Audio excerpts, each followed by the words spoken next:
It's good to be back together. As Mark shared, my name's Rabbi Ari Lev Fornari, and I'm the senior rabbi of Cultivate Synagogue, and it's really been an honor to join you in practice and lead you in practice all week long. One of the core teachings of Hanukkah is, as recounted by the rabbis, is that this is a time when miracles happen. And it begs the question, what's a miracle? And putting my sort of mindfulness and awareness frame on, to me, a miracle is a moment when we notice change. And I say this because the premise of a miracle is sort of sudden change, obviously implied for the better, sudden improvement, something we longed for, something we wished for, something we want happening seemingly out of the blue, and obviously theologically in the rabbinic imagination sort of done by God. And when I sort of interpret that into my own theology and my own body, what I arrive at is actually a miracle is something, is change that we are aware of. So we're going to work today with the theme of change because our capacity to be responsive and easeful in the world is very much determined by our capacity to be with change. So I want to begin with two of my favorite teachings on change. The first comes from the wonderful Zichrona Livracha Octavia Butler in her Parable of the Sower, which begins, "We do not worship God. We perceive and attend God. We learn from God. With forethought and work, we shape God. In the end, we yield to God. We adapt and endure, for we are earthseed, and God is change." We adapt and endure, for we are earthseed, and God is change. I know for many people that's a core sort of theological takeaway from the parable of the sower. And for the Buddhist in me, that's resonant, right? That change is what persists. Change is what's actually present, right? I go from being hot to cold, from angry to sad. It goes from being the 6th day of Hanukkah to the 7th day of Hanukkah, from fall to winter. Like there's just change is continual. And the only thing we have any control over is our relationship to it. And in many ways, what mindfulness is developing an awareness of change.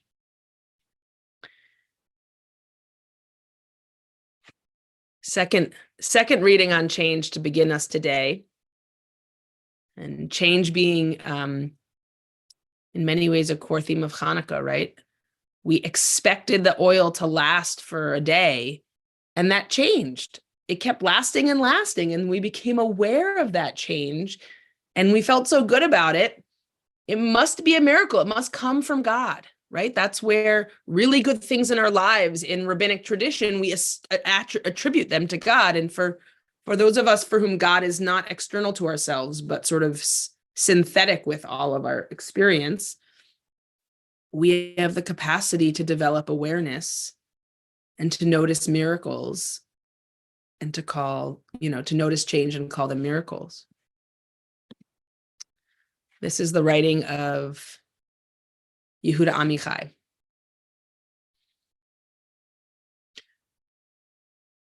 "My father was God and didn't know it. He gave me the 10 commandments, neither in thunder nor in fury, neither in fire nor in cloud, but in gentleness and in love. He added caresses and added kind words, adding, 'I beg you,' and 'please.'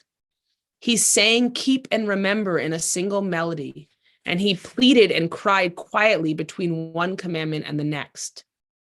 'Don't take your God's name in vain. Don't take it, not in vain. I beg you, don't bear false witness against your neighbor. He hugged me tightly and whispered in my ear, don't steal, don't commit adultery, don't murder. And he put the palms of his open hands on my head in the Yom Kippur blessing. Honor, love, in order that your days might be long on the earth. And my father's voice was white like the hair on his head.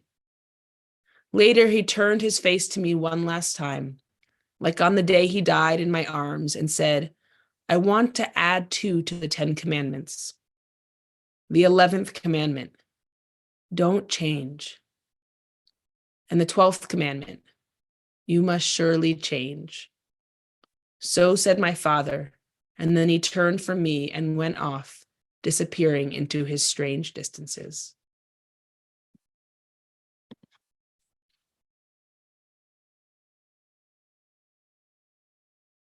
So we are here because God has changed. We're here to return to our most core light-filled self and to remind ourselves, don't change. You are that person. And also to remember change is possible. Change is present. Change is coming. And if we can be aware of it, we might call it a miracle. So I invite you to find a posture that is comfortable and alert, and to allow your physical body to settle. Placing your hands on your lap or your belly.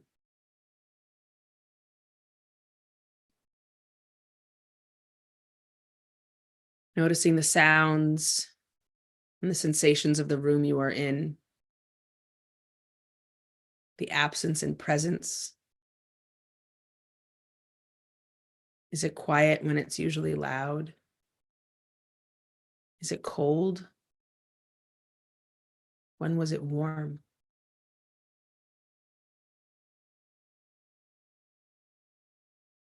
And noticing the sensations of the body, where there's pain and the absence of pain,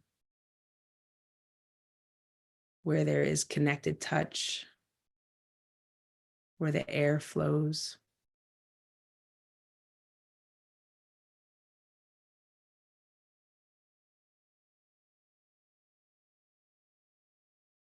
And then settling your attention on the breath itself. Inviting the slow inhale and the even slower exhale. This is extending our inner light, one slow, slow exhale at a time. It's wonderful to think that the change we long for is not beyond us. It's not out of our reach. It's not over the ocean or in the mountains and the sky. It's actually right within us. Just one slow exhale at a time, and we can actually come to manifest the miracles we long for.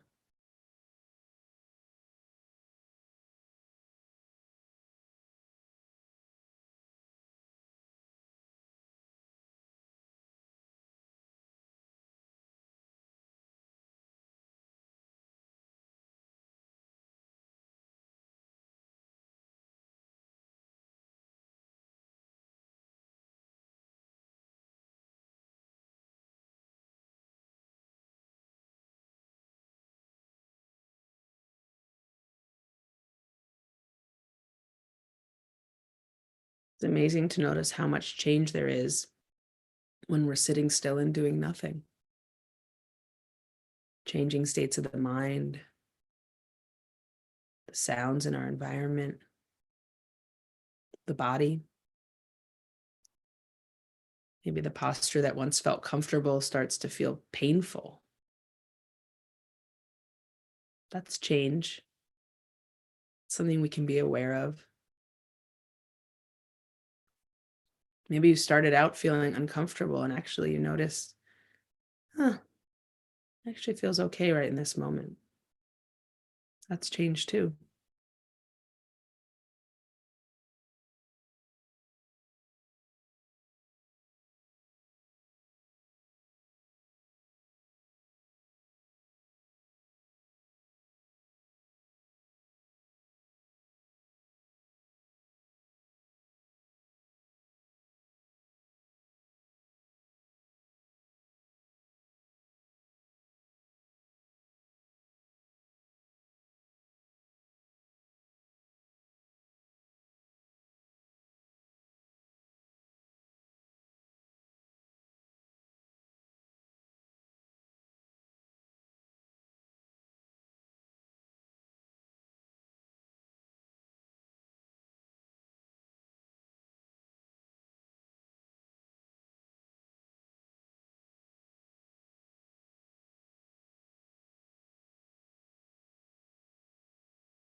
The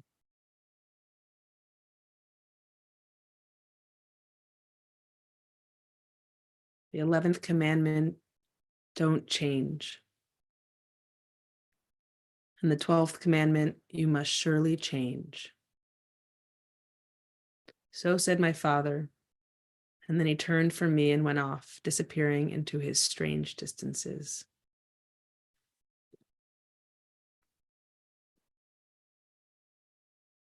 We do not worship God. We perceive and attend God. We learn from God. With forethought and work, we shape God. In the end, we yield to God. We adapt and endure, for we are earth seed, and God is change.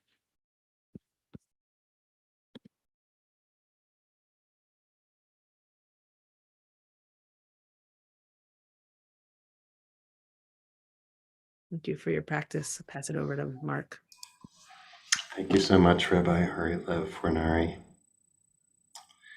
Friends, we seal the practice by offering an opportunity, those of you who are in mourning, observing a yard site, but you're accustomed to join in Kaddish, to do so now. If you're not reciting Kaddish, we ask you please stay present for those who are, and offer your compassion, support for those who are mourning. We're invited to put the name or names of those who are honoring today in the chat now or after we recite Kaddish. Thanks to Andrew for sharing the words of the Kaddish on the screen. And if you're reciting it, I invite you to join me by rising in body or in spirit, and you can unmute at this time. Kid Gadal, Vid Kadash, Shemei Rabbah, Yomad, Yivrach, Yirukei, V'yamich Malchutei, V'chayechon, V'yomechon, V'chayei T'chol Beit Yisrael, Ba'agalah, V'zman Kariv, V'yimru, Amen. Yehei Shemei Rabbah Barach, L'olam V'lamei Amayah. Yitbarach, Yishtabach, Yitkar, Yit'am, Yit'adam, Yadar, Yishalev, Yitalal, Shemei Dekusha, Peri La'ela Mikol Birkat Asherah, Ushbechata B'Netanata, Amiran Ba'alma, V'yimru, Amen. Yesh Amarabba Mishmei, Chaim Rabim V'yamim Yisrael, V'yimru, Amen. Shalom, Amen. Shalom, Amen. Yisrael, Israel, Amen. Amen. Amen. And friends, thank you so much for joining us today. Thanks to our teacher for today and for this whole week, Rabbi Ari Lev Fornari, Senior Rabbi at Kol Tzedek Synagogue in West Philadelphia. Thanks to Andrew Schumann for holding our space, our tech space, as always, so capably. And thanks as well to Roy Kaplan for sponsoring our practice today in memory of Barbara Goodfried Kaplan. Zichrona Livracha, may her memory be a blessing, Roy, in your life and the lives of those who she touched in this world. Thank you so much for supporting our practice and for honoring her memory today. We'll be back tomorrow at our usual time, 12:30 Eastern, for the concluding session in this beautiful 5-session series on expanding the inner light during Hanukkah. If you're leaving us now, I invite you to join us tomorrow. Just a reminder that all the sessions, if you've missed any, are recorded. They're all on our YouTube channel, and you can always avail yourself of the recordings from this week or any of the past sessions that we've been offering as well. And those who would like to are welcome, as always, to stay on for the next 15 minutes or so for conversation with our teacher today, Rabbi Ari Lev. You can ask a question by writing question, all in caps, in the chat, or just share reflections on your experience in the practice or on the teaching today. And I'll keep an eye out for that as well. And once again, Ari Lev, thank you so much. Beautiful, beautiful teaching and practice. And as a lover of paradox, I am really interested in exploring with you this paradox of changing and not changing, and how we how we notice that actually in our own experience as we're practicing. to me, it's interesting that one of the things that I've been taught to notice, in noticing sensation, emotion, thoughts, is that they're changing. They're always they're impermanent. We're impermanent. And so we can kind of detach from that which is changing by noticing that we are not totally identified with that change, right? That there's an aspect of ourselves which is able to know, observe, and be aware of change. So I'm trying to wrap my head. I know probably the problem for me is trying to wrap my head around it, because this is like all paradoxes. You can't really wrap your head around it so much, right? So I want to invite you actually to talk about the end, both the beautiful quotes that you brought, the Octavia Butler, and the Amichai poem. Amichai poem ends with the 11th and 12th commandments. Don't change and change. You surely change. And Octavia Butler ended. Would you mind reading it again? It's very similar. So I remember, we are the seed. We are earth seed, and God is changed. And God is change, right? So it's just kind of interesting. It just doesn't neatly fit the categories. And there's also, I think, at least in Jewish philosophy, religious philosophy, there's this idea of God as being unchanging, right? And yet at the same time, the source of change.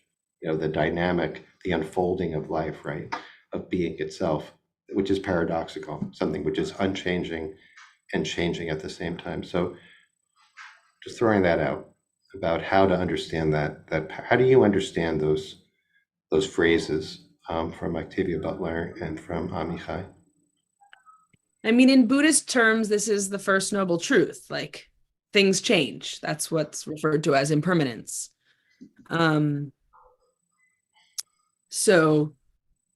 God is that change. Is that where those writers we could decide to, I think for those of us who have a theological orientation to the world, we could say God is that change. And if I wanted to put that into Jewish language, I would say, what does God call God's self?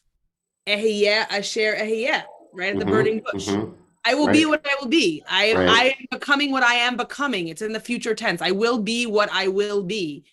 We could say there's an element of I am the evolution of existence. I am changing. Could be could be translated as my name is I am process, or I am change. Doesn't feel so far from that. Another rendering that comes from Rabbi Art Green would be, how do we render sort of the tetragrammaton, the 4-letter name of God, Yud He Vav He? It's a mixed up spelling of all of the tenses of the verb to be. V'hu haya, v'hu hoveh, v'hu yihyeh. Right? God is the is, was, and will be. Right. That is theological language for God is what was, what is, and what will become. Is to say God is the way things are and how they change and evolve. Like, God is changed, not so far from that for me. Yeah. So what about not change? What about the not changing part then? The not changing part is the mystical understanding that we have some sort of pnimiyut, some sort of core holiness within that, and it's concealed by the calluses of the world, right? By the stress and the trauma that we've inherited, by the stress and the trauma that we endure. And so our light, our uniqueness, our goodness, our core self isn't always able to sort of be revealed and present in the world. And that, we're not saying you who like to plan, stop planning. That's the don't change part. Mindfulness is not sort of change the way your mind works. It's become aware of the way your mind works. And so there's the don't change is compassion. Be yourself. I'm not saying that in order to be liberatory and to be a source of light in this world, you need to be different than you are. I'm suggesting what helps is to become aware of who you are. So that's the don't change. The change part is who you are is also changing, and being aware of that will help you be yourself also. So I want to go back to, I think it was Monday started. Now we can't remember if it was Monday or Tuesday. Doesn't matter. But and I'm going to get to, there are great questions in the chat I want to get to. But when you were when you were teaching about our neshama, about our soul, about the purity of the soul. I think it was on Monday, right? So there is, I think maybe there's a sense that however we understand our spirit or soul, maybe we can understand that aspect of ourselves, that deepest, that, what you were describing as that pnimiut, that ultimate inward, the most hidden inwardness of ourselves is unchanging, and yet also the space in which change is happening, maybe the animator of what's changing. I just wanted to think about what, all these other aspects. My body changes, my emotions change, my thoughts change, all those different dimensions. And then there's like the deepest, or most hidden dimension, which is mysterious, which maybe we can understand it. But let me share some of these questions. They're really such good questions. Lori is asking, so does a caterpillar decide to change into a butterfly? How much should we attempt to try to work towards change versus how much do we allow God to drive change in ourselves and everything else? For example, God's will, not mine, be done. In other words, also that Octavia Butler quote about comparing ourselves to earthseed and God as change strikes me as in accord with that. Like, let me become a vessel through which change occurs in some way. So as an activist, also it's an interesting question, right? I don't think there has to be a let you. Like, Right. we are vessels through Right. which change happens. Change in our bodies, right? We age. Mm-hmm. I was once unable to do a cartwheel, and then maybe someday I will be able to do a cartwheel. Maybe not. I've never been able to do one yet, but maybe. Like, we change, right? I once, whatever, any number of things. We change as people, and I think that the caterpillar doesn't decide to become a butterfly. The caterpillar will become a butterfly if it eats enough and cocoons safely, right? If something doesn't eat it first. But the difference between the caterpillar and us is that we have the capacity to be aware of our becoming, whereas the caterpillar doesn't. Which is not to say it doesn't potentially suffer. One of my most unbelievable scientific facts is that scientists once put some sort of like, stethoscope machine to a caterpillar, to a cocoon. They wanted to understand what is the sounds that a caterpillar makes as it metamorphoses into a butterfly.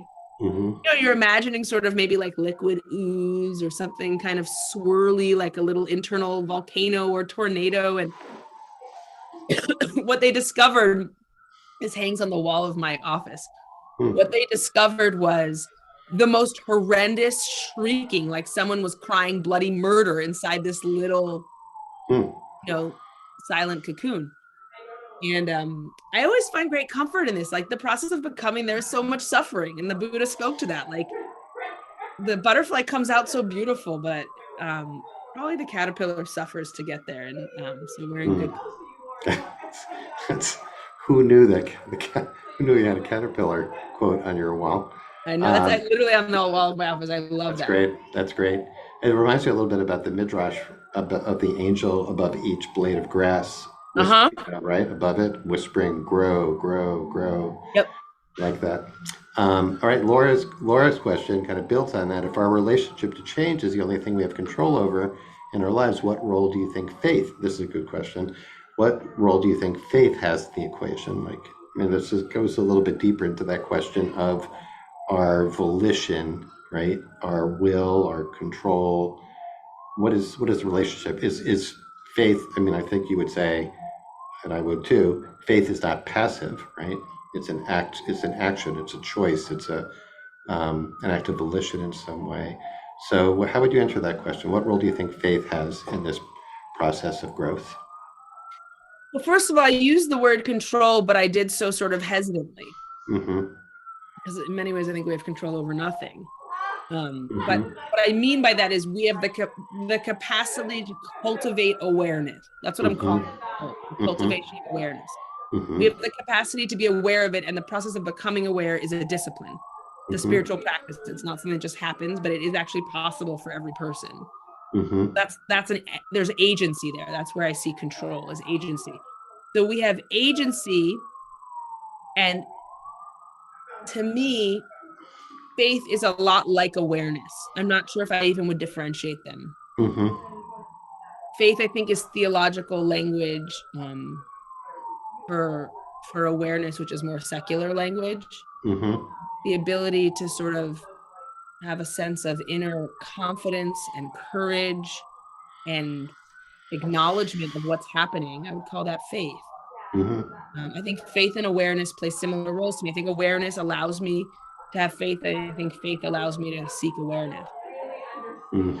So they're very related, very closely related, but different parts of my own mind's rendering or something like that. Thanks. Just lots of beautiful observations here too. Judith is asking, can't the past, present, future also mean God is always there, not about time, which is making me think also about something that is timeless, that is in time, past, like in the linear dimension of time and also in the eternal dimension of time as well. Is it analog to this question about change and actually change involves there being on that timeline, right? Like there's something here, and then there's something here that it's transformed into. And at the same time, we have this within our tradition, this idea of that which is eternal, like beyond time as well, which maybe that's that equates to the faith or awareness that you're talking about. And that's what we cultivate. And, on Shabbat or in these moments of practice, we're cultivating awareness. We're kind of delving into the timeless dimension in which change and time occurs and infusing it with that awareness, or is describing it as the faith. Sure. Yeah. All right. One person Sure. Sarah asked Yeah. that you want the writing of Octavia Butler. I just want to say it's very Googleable. It's there's endless fan fiction, and it's not easy to find just the exact part of it, because I'll just show you in a book. It's the opening poem of chapter 3. So it's not easy for me to sort of just send you a link, but if you Google Earthseed or God is Change with Octavia Butler, you'll find a million renditions of it. Mm-hmm. All right. So why don't we leave it there for today? Thank you so much, Rabbi Ari Lev. As always, beautiful teaching and so many dimensions to this expanding the light that you've brought this week, and look forward to our final session tomorrow. A little bit sad about that. We'll get to sit into Shabbat together. And as always, thanks to Andrew for holding our space, and to each of you for being here, and to Roy for sponsoring our practice today. So may the lights burn brightly for everybody tonight on the 8th night, and we'll look forward to seeing you tomorrow to close out the week and Hanukkah together. Be well, Hanukkah everyone. Sameach.